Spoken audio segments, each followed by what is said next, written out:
안녕하십니까. 주약선 선교사입니다. 행복한 감사기도 시간, 제가 먼저 기도 시간 시작하겠습니다. 하나님 아버지 감사합니다. 오늘도 행복한 감사기도의 시간을 허락해 주신 은혜를 진심으로 감사드립니다. 이 시간을 통해 참 그리스도인의 기도하는 삶의 모습을 이루어갈 수 있도록 인도하여 주시옵소서. 아버지 하나님, 오늘은 주기도문 중에 우리가 우리에게 죄 지은 자를 사하여 준 것 같이 우리를 사하여 주시옵고에 대해 알아보는 시간을 가지러 갑니다. 이 기도를 가르쳐 주신 주님의 뜻을 올바로 깨닫는 행복한 시간이 되게 도와주시옵고, 우리의 찬양과 영광을 이 행복한 감사 기도의 시간을 통해 주님께서 받아주시옵기를 예수 그리스도 이름으로 간절히 기도합나이다. 아멘. 오늘 행복한 감사 기도의 제목은 우리가 우리에게 죄 지은 자를 사하여 준 것 같이 우리를 사하여 주시옵고입니다. 성경 말씀 마태복음 18장 21절에서 22절. 그때에 베드로가 나와 이르되 주여, 형제가 내게 죄를 범하면 몇 번이나 용서하여 주리이까? 7번까지 하오리까? 예수께서 이르시되 내게 이르노니 7번뿐 아니라 7번을 70번까지라도 할지니라. 베드로가 나와 예수께 물었습니다. 하나님 나라의 형제가 된 사람들의 용서에 관한 질문입니다. 베드로는 하나님 나라에선 형제를 7번 용서하면 되느냐고 물었습니다. 율법은 형제들이 죄를 3번 용서하라고 권하고 있어. 그러나 베드로는 생각하기에 완전수인 7번을 용서하면 대단히 많이 용서한 것으로 생각하고, 이 정도면 서기관과 바리새인들의 의보다 훨씬 낫다고 생각한 것입니다. 그러나 예수님의 대답은 칭찬이 아니라 7번이 아니라 70번씩 7번이라도 용서하라고 말씀하셨습니다. 그것은 490번만 용서하라는 말씀이 결코 아닙니다. 무한정으로 용서하라는 말씀입니다.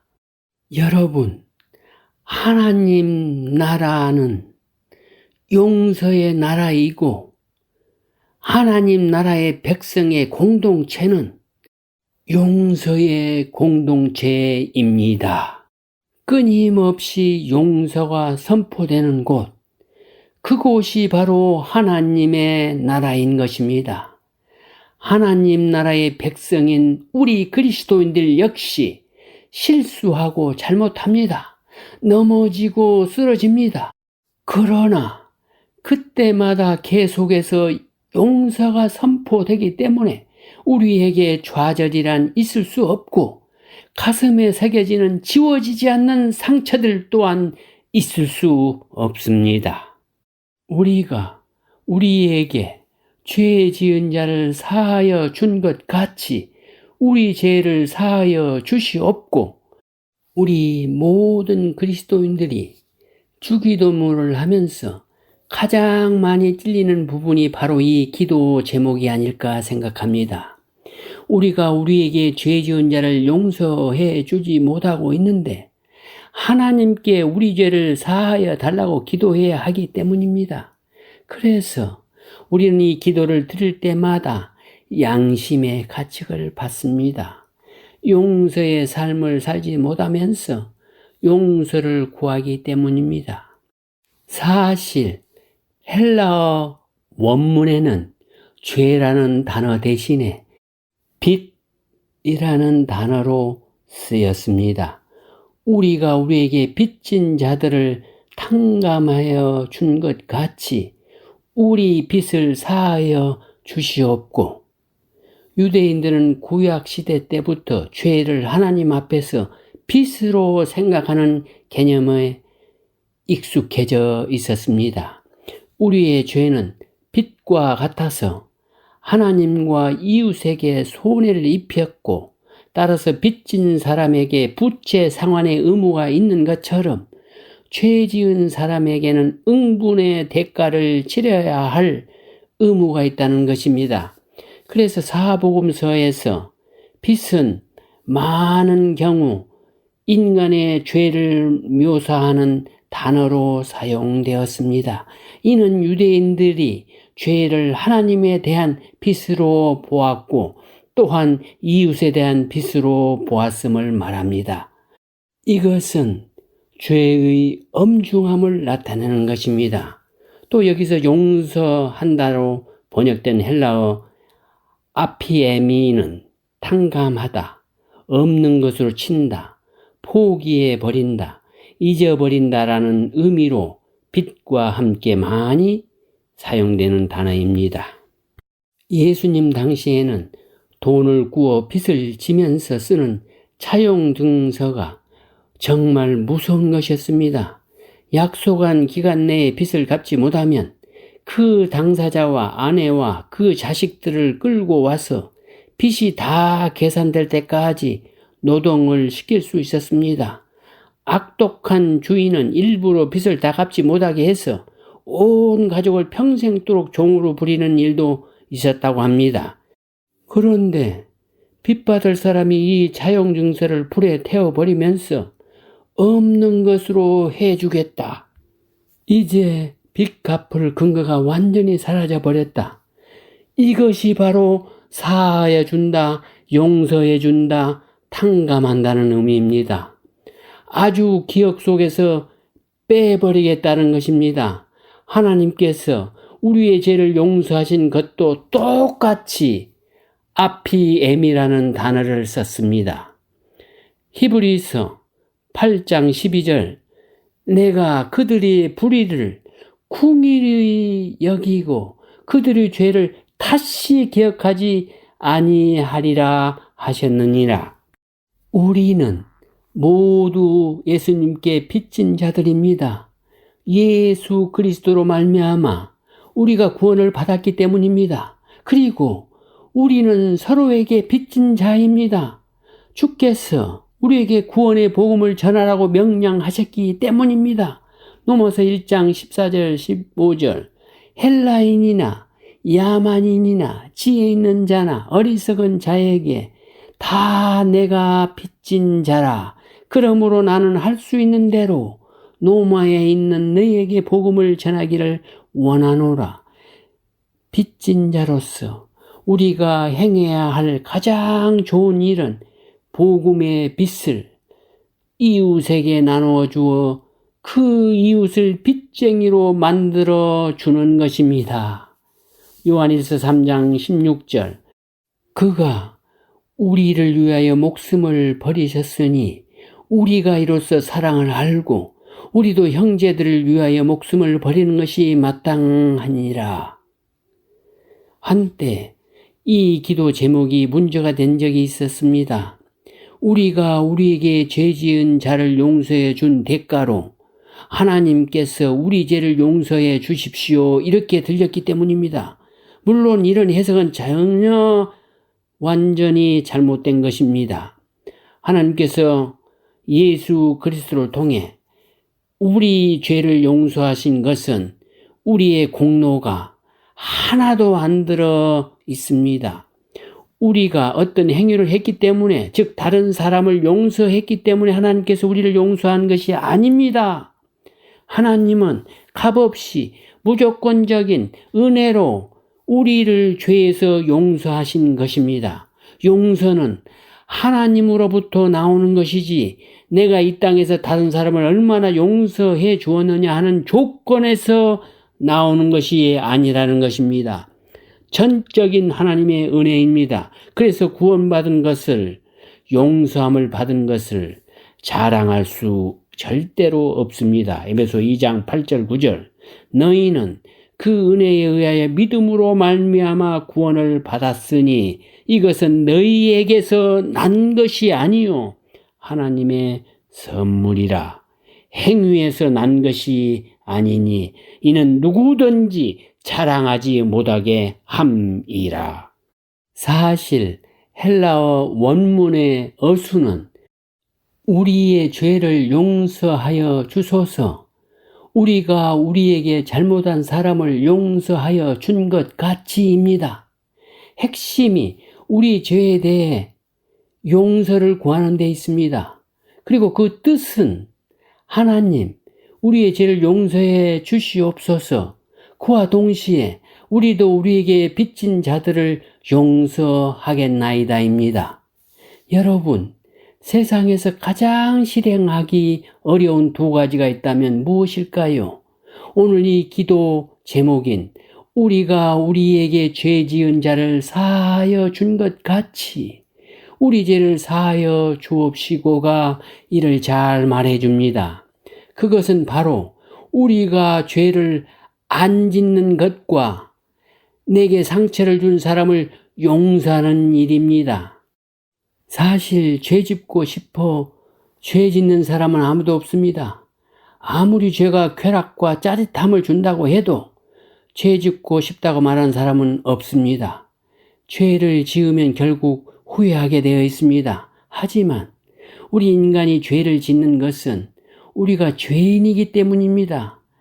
아무도 죄에서 자유로운 사람은 없습니다. 의식이 세계에서 죄를 쫓아낼 수 있다 해도 우리가 통제할 수 없는 무의식 속에서 벌어지는 죄까지 쫓아낼 수는 없습니다. 직접 짓는 죄가 아닐지라도 우리가 어쩔 수 없이 참여하게 되는 사회적인 죄도 있습니다. 따라서 우리에게 생명이 있는 한, 아니 이미 죽었더라도 존재한 적이 있는 모든 사람은 죄로부터 자유로울 수 없는 것입니다. 또 죄를 짓지 않는 것만큼이나 어려운 것은 용서입니다. 우리는 그동안의 삶의 경험을 통해 용서라는 것이 얼마나 어려운 일인지 잘 알고 있습니다. 용서할 수 없는 상처를 가슴에 안고 살아가다가 그것을 한으로 간직한 채 죽어가는 것이 바로 인간입니다. 우리가 살아가면서 상처를 주지도 받지도 않을 수 있다면 얼마나 좋을까마는 그렇게 살 수 있는 세상은 이곳에 없었습니다. 이 기도에 대해서 우리가 가슴에 새겨야 할 진리는 날마다 죄를 짓는 우리가 어떻게 하나님께로부터 용서의 은혜를 입는지, 우리는 이웃에 대하여 어떠한 태도로 살아야 하는지에 대한 것입니다. 여기서 잠시 용서는 분노와 증오를 걷어갑니다라는 제목의 칼럼을 전해집니다. 원수의 관계에서 친구가 된 아주 아름다운 이야기를 하나 해드리겠습니다. 여러분, 911 테러 사건을 기억하실 것입니다. 미국 전체를, 아니 전 세계를 큰 공포에 몰아넣었던 이 테러 사건으로 인해 3,000명 이상의 많은 희생자가 났습니다. 뉴욕 월드 트레이드 센터, 세계 무역센터 빌딩이 비행기에 충돌해서 무너지면서 수많은 사람이 희생됐습니다. 이때 뉴욕에 사는 72세 노드르게스 씨의 외아들이 세상을 떠났습니다. 당시 31살이었던 아들은 세계 무역센터 103층의 한 증권회사 부사장이었습니다. 그날 아침에도 별일 없다고 전화 통화를 주고받은 것이 그것이 마지막으로 더 이상 연락을 할 수 없게 되었고 시신조차도 찾지 못했습니다. 아들이 떠난 지 오래되었지만 그 외아들을 잃은 어머니의 마음은 여전히 아들이 그리웠습니다. 아들의 사진을 볼 때마다 너무나 마음이 힘들고 어려웠습니다. 그런데 이 아들의 사진 옆에 웬 중년 여성의 사진이 있었습니다. 그 사진은 바로 아들을 죽음으로 내몬 911 테러 가담자의 68세 어머니인 아이사 엘라피라고 하는 여인의 사진입니다. 어떻게 그런 일이 가능하게 되었을까요? 처음 로드리게스는 외아들을 잃은 그 슬픔과 분노로 실어증에 걸릴 정도로 큰 충격을 받았습니다. 그런데 어느 날 신문을 통해 테러 가담자로 종신형을 선고받은 무사유라는 청년의 어머니에 관한 기사를 읽게 되었습니다. 그의 아들이 종신형으로 감옥에 갇힘으로써 두 사람 모두 아들을 잃은 어머니의 마음으로 고통 가운데 있었기 때문에 2002년 함께 만나는 기회를 갖게 됩니다. 가해자의 어머니 엘와피가 먼저 입을 엽니다. 제 아들이 직접 테러에 가담하진 않았지만 미국 사회의 증오 분위기를 만드는 데 대한 책임을 져야 한다고 생각합니다. 로드리게스는 대화를 나누면서 이 여인의 기구한 사연을 듣게 됩니다. 그녀는 모로코 출신 여성으로 14살의 어린 나이에 시집을 와서 15살 때 첫 아들을 낳고 16살 때 둘째 아이가 죽는 아픔을 겪었습니다. 프랑스에서는 청소부로 일했으며 자녀 4명과 함께 정신 이상인 남편의 폭력에 시달리고 있었습니다. 더러운 아랍인의 아들이라는 조롱을 받으며 자란 무사위가 결국 이슬람 과격주의에 빠져 테러에 가담하게 된 것입니다.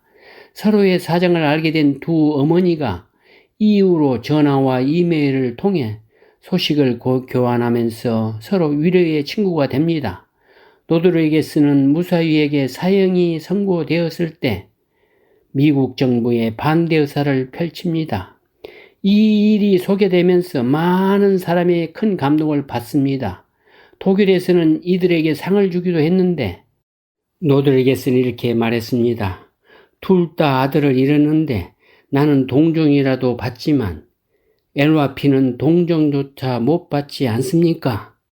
저도 처음에는 아들을 죽인 테러범을 용서하지 않겠다고 수없이 다짐했습니다.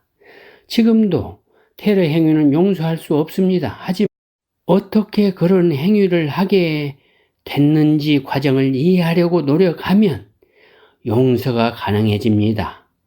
용서는 다른 사람을 위한 것처럼 보이지만 실은 자신을 위한 행동입니다. 가슴을 짓누르던 분노와 증오를 걷어가기 때문입니다. 진정한 용서는 내 마음속에 있는 미움과 증오와 복수와 원한의 칼을 뽑아내는 것입니다. 그래서 내가 먼저 자유함을 받게 되고 내 자신이 주님의 사랑으로 다시금 변화되어서 남을 사랑할 수 있는 아름다운 자녀로 바뀌게 되는 것입니다. 우리는 그와 같이 사랑을, 그와 같은 용서를 이미 예수님에게서부터 받았습니다. 그러나 우리는 사람이기 때문에 나에게 상처를 준 사람을 용서하지 못합니다. 이해하지 못합니다. 미움과 증오로만 우리 마음을 가득 메우고 있습니다. 오늘 이 시간 예수님을 바라보면서 모든 마음의 상처와 미움과 증오, 복수, 원한의 마음을 내려놓으시기 바랍니다. 사랑과 용서의 풍성한 성령의 도우심으로 기도를 통해 이루어 가시기를 바랍니다. 다시 본론으로 돌아가서 이 기도는 우리에게 인간의 죄가 하나님에 대한 무한한 빚이라는 사실을 가르쳐 줍니다. 인간에게 죄의 문제보다 더 시급한 것은 없습니다. 죄란 무엇입니까? 우리는 죄를 짓는 행위 자체를 고려하여 죄의 유무와 형벌의 크기를 결정합니다. 그런데 어떤 경우 죄의 유무와 형벌의 크기가 행위 자체가 아니며 그 행위와 관련된 당사자를 고려하여 결정되기도 합니다. 예를 들면 우리가 다른 사람의 의자에 잠시 앉았다가 일어나는 것은 법적 책임을 질 정도로 무거운 죄가 아닙니다. 그런데 우리가 제국시대의 사람들이고 몰래 앉아본 의자가 황제의 의자였다면 어떨까요? 그 광경이 발각되었다면 두말할 필요 없이 사형입니다. 황제를 살해하려고 시도하다가 실패해도 사형이고, 황제 얼굴에 침을 뱉고 욕을 하다가도 체포되어도 사형이고, 황제의 의자에 잠깐 앉았다가 일어나도 사형입니다. 각각 죄의 크기가 다른데도 형벌은 같습니다. 그 이유는 황제에게 있습니다. 위대한 황제 앞에서는 사소한 도덕적 악이나 실수도 무한한 큰 죄가 됩니다. 하나님과 우리와의 관계에서도 마찬가지입니다. 우리의 죄의 크기가 우리에게 변명거리일지는 몰라도 하나님 앞에서는 의미가 없습니다. 절대적인 의미에서 모든 죄는 하나님 앞에서 사소하지 않다는 것입니다. 죄는 하나님의 의도와 영광에 이르지 못하게 합니다. 로마서 3장 23절 모든 사람이 죄를 범하였음에 하나님의 영광에 이르지 못하더니, 하나님과 나누는 영적인 교통을 가로막는 가장 커다란 장애물은 우리의 죄입니다. 그러나 인간은 타고난 불완전성과 선천적 부패성으로 말미암아 죄를 짓지 않고는 살 수 없는 존재입니다. 이러한 사실은 구원받는 하나님의 백성들도 마찬가지입니다. 비록 죄와 사망의 법에서 벗어나 생명과 성령의 통치를 받으며 살아가고 있지만 우리 그리스도인의 내면에는 죄가 잔존하고 그 죄들은 하나님을 거스르게 만듭니다. 그러나 하나님은 죄와 용서에 대한 해결책을 마련해 놓으셨습니다. 그러지 않으셨다면 우리는 영원한 지옥이라는 비참한 상태에서 벗어날 수 없는 것입니다. 하나님께서는 은혜의 언약 가운데 인간의 죄에 대한 무한한 용서를 약속해 주셨습니다. 우리의 죄의 용서를 비는 이 기도는 바로 이러한 하나님의 죄 사함의 약속에 대한 믿음을 토대로 하고 있습니다. 이 기도 제목은 우리로 하여금 우리 자신이 누구인지를 기억하게 하는 기도입니다. 아마도 제자들은 주기도문을 올 때마다 자신들을 다만 하나님의 용서하시는 은혜를 힘입어 살아가는 백성일 뿐임을 깨달았을 것입니다. 그러므로 이 기도의 핵심은 다른 사람들의 죄를 용서해 주는 것이 아니라 우리가 하나님의 용서를 이미 받은, 그리고 지금도 용서하시는 은혜로 살아갈 수밖에 없는 존재임을 자각하는 것입니다. 이것이 바로 이 기도를 올리는 우리의 모습이어야 합니다. 그렇다면 우리가 하나님께 청원하는 죄 사함의 의미는 무엇입니까? 죄란 관계의 단절을 초래합니다.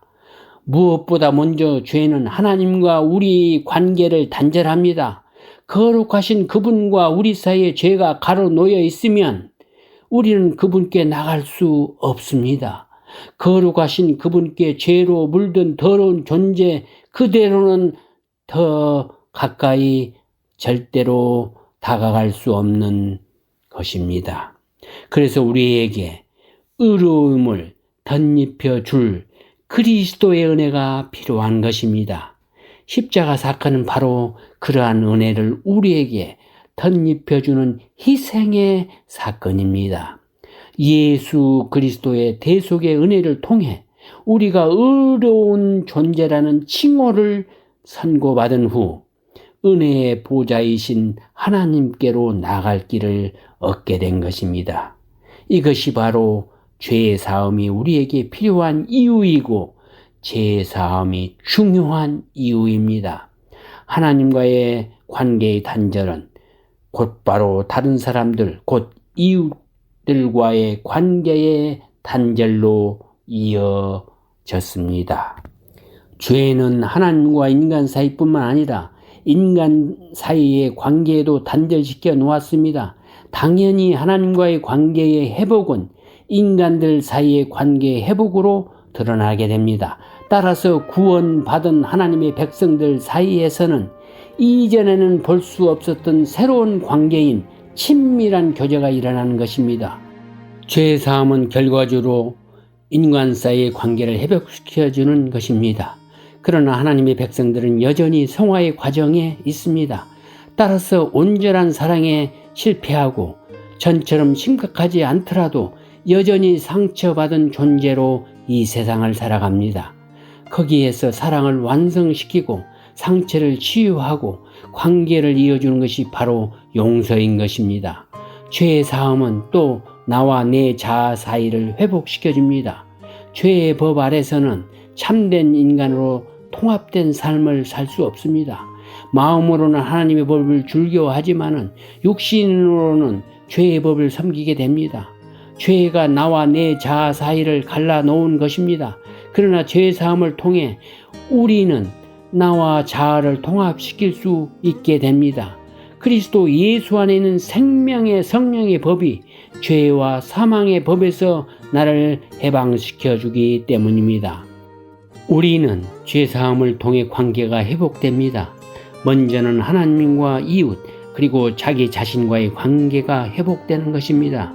구원이란 죄 사함을 통한 관계의 회복입니다. 따라서 죄 사함이란 구원의 핵심인 것입니다. 기도문 하나 소개합니다.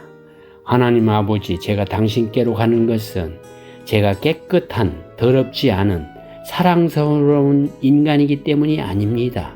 제 속에 당신이 충만하시어 더욱 진지하게 기도드리고 더욱 많이 이 세상을 사랑하고 더욱 많이 아버지 말씀과 진리에 대해 배우려고 하기 때문입니다. 제가 모든 선과 은혜와 사랑의 근원이신 아버지의 손에 길러지고 아버지와 하나 되기를 아버지께서 바라십니다. 순종, 믿음, 순결은 오직 아버지께로부터 옵니다. 저는 아무리 노력해도 그런 것을 낳을 수 없습니다. 아버지께서는 저에게 율법에 순종하라고 하십니다. 저희가 율법을 다 지킬 수 있어서 그렇게 명하신 것이 아니라 저희가 자신의 무능을 깨닫고 아버지께 귀의하여 아버지와 하나 되게 하시려는 것입니다. 저희를 아버지께 이끄시기 위해 율법을 주셨습니다. 그러므로 주여, 저는 저 자신의 전적인 무능과 타락을 인정하고 아버지의 생명으로 충만해지기를 위해 아버지께 나갑니다. 저는 더럽습니다. 깨끗하게 해 주소서. 제게는 믿음이 없습니다. 믿음을 주소서. 저는 어둠입니다. 밝혀 주소서. 저를 죄에서 깨끗하게 하소서. 오늘 행복한 감사기도 시간 기도로 마치겠습니다. 너희는 그 은혜에 의하여 믿음으로 말미암아 구원을 받았으니 이것은 너희에게서 난 것이 아니요 하나님의 선물이라. 행위에서 난 것이 아니니 이는 누구든지 자랑하지 못하게 함이라. 하나님 아버지 감사합니다. 우리 행위가 아닌 오직 주님의 대속의 은혜로 구원을 받았음을 다시금 깨닫게 해주시니 감사합니다. 매일 매 시간 우리의 죄를 통회하게 하시고 죄 사함의 은혜를 감사하는 기도를 올리게 하여 주시니 감사합니다. 아버지 하나님, 우리의 죄를 사하여 주옵소서. 이와 동시에 우리에게 죄 지은 자를 용서할 수 있도록 도와주시고 인도하여 주시옵소서. 성령께서 함께하여 주실 때 모든 것이 가능함을 믿습니다. 이 모든 말씀 예수 그리스도 이름으로 간절히 기도하옵나이다. 아멘.